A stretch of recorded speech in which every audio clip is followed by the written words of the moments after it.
Hello, and thank you for trusting me with your joint replacement surgery. This short video is a resource for you and your support person as you prepare for surgery. Please watch it now and re-watch closer to your surgery day. If you have any questions, please reach out to your care team here at Atrium Health. Our goals for you are to improve your quality of life, decrease pain, enhance mobility, and help you return to the activities you enjoy. To reach these goals, it helps to know what to expect during surgery and recovery. Joint replacement surgery is usually an outpatient procedure. Most patients return home the same day or within 24 hours. Your recovery will follow a specific timeline. Initial recovery will focus on reducing pain and improving movement over the first 6 weeks. Full recovery is generally within 3 to 6 months, depending on the type of joint replacement and individual factors. Knowing what recovery looks like is important, but just as important is making sure you're prepared for surgery. There are a few simple steps that you can take now that will make the process smoother. Please create your patient portal account. It's an easy way to connect with your care team and complete questionnaires that are needed. Setting up your portal, buy or borrow a two-wheeled walker. Arrange for help at home after surgery. Schedule and attend a pre-op physical therapy appointment. Make sure to attend a pre-anesthesia appointment to review your medicines and medical history. This appointment will be in person or a phone call depending on the location of your surgery. Wash with the chlorhexidine sponges provided to you for surgery. If you are not able to complete any of these steps, please let us know. We can change your surgery date if needed. After your surgery, you must have someone drive you home. Arrange for someone to stay with you for the first few days, especially during meals and overnight. Most patients go home the same day once they meet physical therapy goals and are medically stable. Discharge to a skilled nursing facility is rare and depends on medical needs and insurance approval after surgery. Along with arranging support, there are a few things you can do to prepare your home environment that will make recovery smoother. Put away slippery rugs. Prepare and freeze meals ahead of time. Clear pathways and remove cords to prevent tripping. If you have pets, arrange for someone to help with their care. Pets can get underfoot and cause accidental falls. A nurse navigator will call you 1 to 3 weeks before surgery to review your discharge plan and discuss physical therapy options. Most people go to outpatient therapy, but if you need in-home therapy, your nurse navigator will help arrange that. While your nurse navigator will help guide the process, there are also some important things you'll need to do starting about 4 weeks before surgery.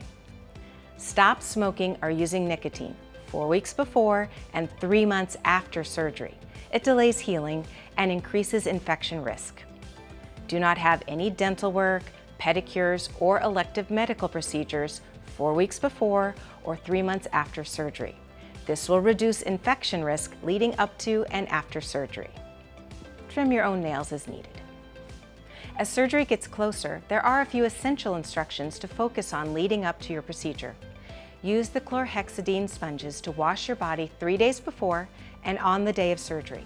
Follow the specific instructions provided in your folder. It is also important to notify your care team before surgery if you have any new cuts, rashes, or wounds which may impact your surgery. Lastly, it's important to carefully review the medication instructions you will be given, including which medicines to stop and how many days before surgery to stop taking them. Not following these instructions could result in your surgery being canceled.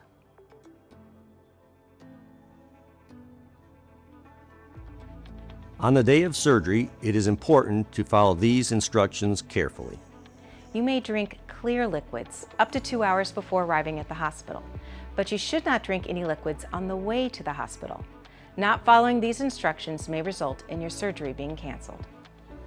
Once you arrive on the surgical floor and your surgery is complete, your safety is our top priority. Please use your call button anytime you need to get out of bed. Moving early after surgery is crucial to your recovery, and our therapy team will help you with walking, stairs, and movement precautions. As you start walking and participating in therapy, pain control is important, but some discomfort is expected. Your team will give you a combination of non-narcotics, narcotics as needed, muscle relaxers, and nerve blocks to help keep pain manageable. Aim to keep your pain score below 4 to support healing and sleep. Remember to ask for medicine before your pain level gets high. Along with pain control, quality sleep is important to recovery after joint replacement. While it is common for your sleep cycle to be disrupted after surgery, a regular schedule will help you return to your normal routine. To help with both pain and swelling, cold therapy and elevation are simple but very effective tools. Hip replacement patients should apply ice packs as needed, and knee replacement patients will be provided an ice machine, which is important for recovery.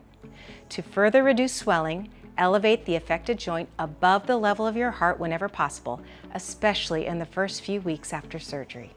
After surgery, you'll have a waterproof bandage. Watch for signs of drainage, especially if you notice bleeding to the edge of the bandage or any issues with the dressing, such as peeling edges. If you notice any concerns, please call the office. You may shower if the bandage is watertight, but avoid baths or pools. Clean your hands often and keep the incision area as sterile as possible. At discharge, you will be given chlorhexidine soap to use on days 1 and 2 after surgery.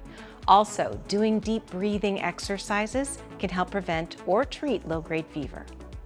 Another part of keeping you safe after surgery is lowering your risk for blood clots, also called a DVT. To help reduce this risk, your doctor will prescribe a blood thinner for you to take after surgery. Please follow the instructions carefully. To further lower your risk for DVT, we recommend wearing compression stockings, doing ankle pump exercises, and begin moving early after surgery. Remember, if you are discharged with compression stockings and have skin irritation, it is okay to remove them. Now, you may have constipation after surgery from anesthesia and medicines. Drink plenty of fluids and use a stool softener until your digestive systems return to normal. During your recovery, and as part of the normal healing process, most patients have bruising. It can be mild for some, while others it can be quite extensive. However, if you notice any drainage from the incision, a fever above 101.5 degrees, or increased redness around the incision, please contact the clinic right away. For 3 months after surgery, avoid dental cleanings and other elective medical procedures to reduce infection risk. This information and more can be found in your Total Joint Pathway folder. Your care team's contact details are also included. Thank you for watching, and we look forward to helping you on your path to recovery.